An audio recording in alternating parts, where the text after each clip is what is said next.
लिखवाओ से निज दया से सुंदर भाव बताकर, कार्तिक मास चौबीसियाँ अध्याय सुनो सुधाकर।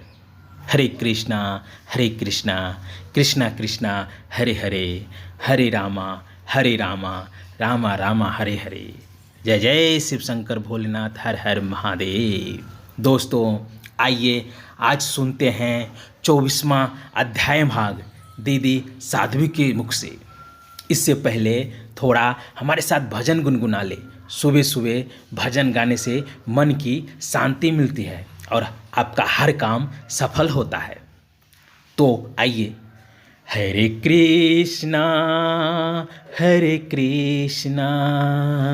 कृष्ण कृष्ण हरे हरे, हरे रामा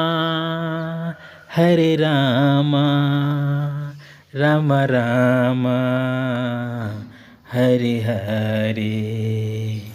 जय श्री हरि, राधे राधे। दोस्तों ये मंत्र जो है महामंत्र है, सुबह सुबह आपको हर रोज़ बोलना चाहिए।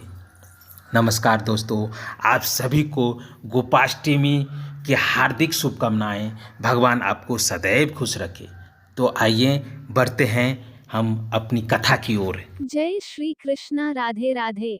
नमस्कार दोस्तों, बातें ज्ञान की YouTube चैनल में आपका स्वागत है।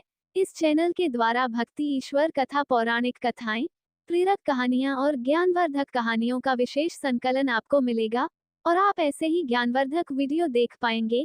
कृपया चैनल को सब्सक्राइब करें, वीडियो को शेयर करें और अपना बहुमूल्य साथ बनाए रखें। धन्यवाद दोस्तों। राजा पृथु बोले हैं, मुनिश्रेष्ठ, आपने तुलसी के इतिहास, व्रत, महात्म्य के विषय में कहा। अब आप कृपा कर मुझे ये बताइए कि कार्तिक मास में क्या और भी देवताओं का पूजन होता है, ये भी विस्तार पूर्वक बताइए। नारद जी बोले, पूर्व काल की बात है। सह्य पर्वत पर करवीकर में धर्मदत्त नामक विख्यात कोई धर्मज्ञ ब्राह्मण रहते थे। एक दिन कार्तिक मास में भगवान विष्णु के समीप जागरण करने के लिए वे भगवान के मंदिर की ओर चले। उस समय एक पहर रात बाकी थी। भगवान के पूजन की सामग्री साथ लिए जाते हुए ब्राह्मण ने मार्ग में देखा कि एक भयंकर राक्षसी आ रही है।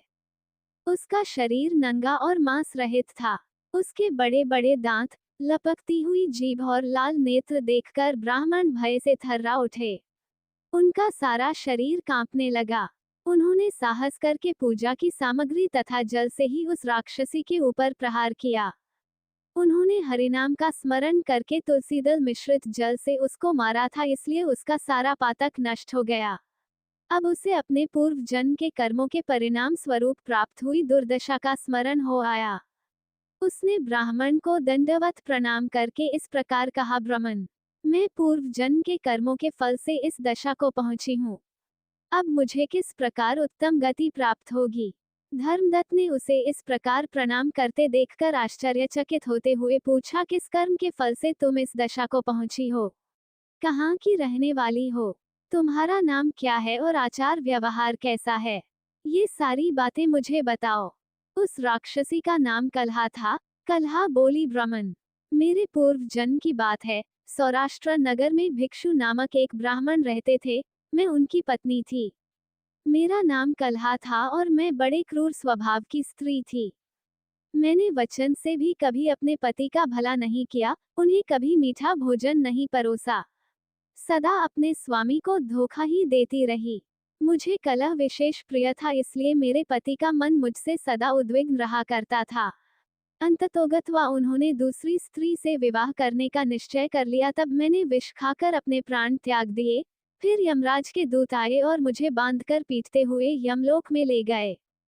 वहां यमराज ने मुझे देखकर चित्रगुप्त से पूछा, चित्रगुप्त, देखो तो सही इसने कैसा कर्म किया है। जैसा इसका कर्म हो, उसके अनुसार यह शुभ या अशुभ प्राप्त करे।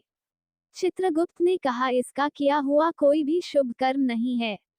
ये स्वयं मिठाइयां उड़ाती थी और अपने स्वामी को उसमें से कुछ भी नहीं देती थी।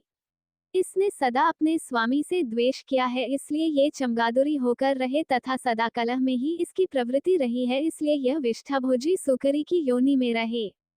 जिस बर्तन में भोजन बनाया जाता है उसी में ये सदा अकेली खाया करती थी।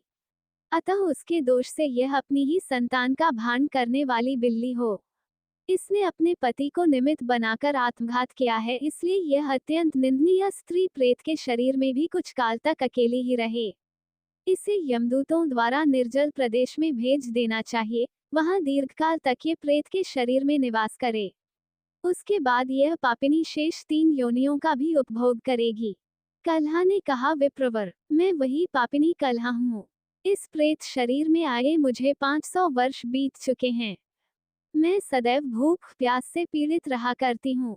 एक बनिए के शरीर में प्रवेश करके मैं इस दक्षिण देश में कृष्णा और वेणी के संगम तक आई हूँ।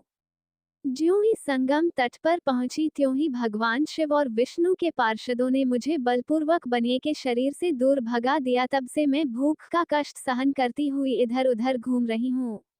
इतने में ही आपके ऊपर मेरी दृष्टि पड़ गई। आपके हाथ से तुलसी मिश्रित जल का संसर्ग पाकर मेरे सब पाप नष्ट हो गए हैं। द्विज श्रेष्ठ, अब आप ही कोई उपाय कीजिए। बताइए, मेरे इस शरीर से और भविष्य में होने वाली भयंकर 3 योनियों से किस प्रकार मुक्त होऊंगी। कल्हा का ये वचन सुनकर धर्मदत्त उसके पिछले कर्मों और वर्तमान अवस्था को देखकर बहुत दुखी हुआ। फिर उसने बहुत सोच विचार करने के बाद कहा, धर्मदत्त जी के कथन की कथा का वर्णन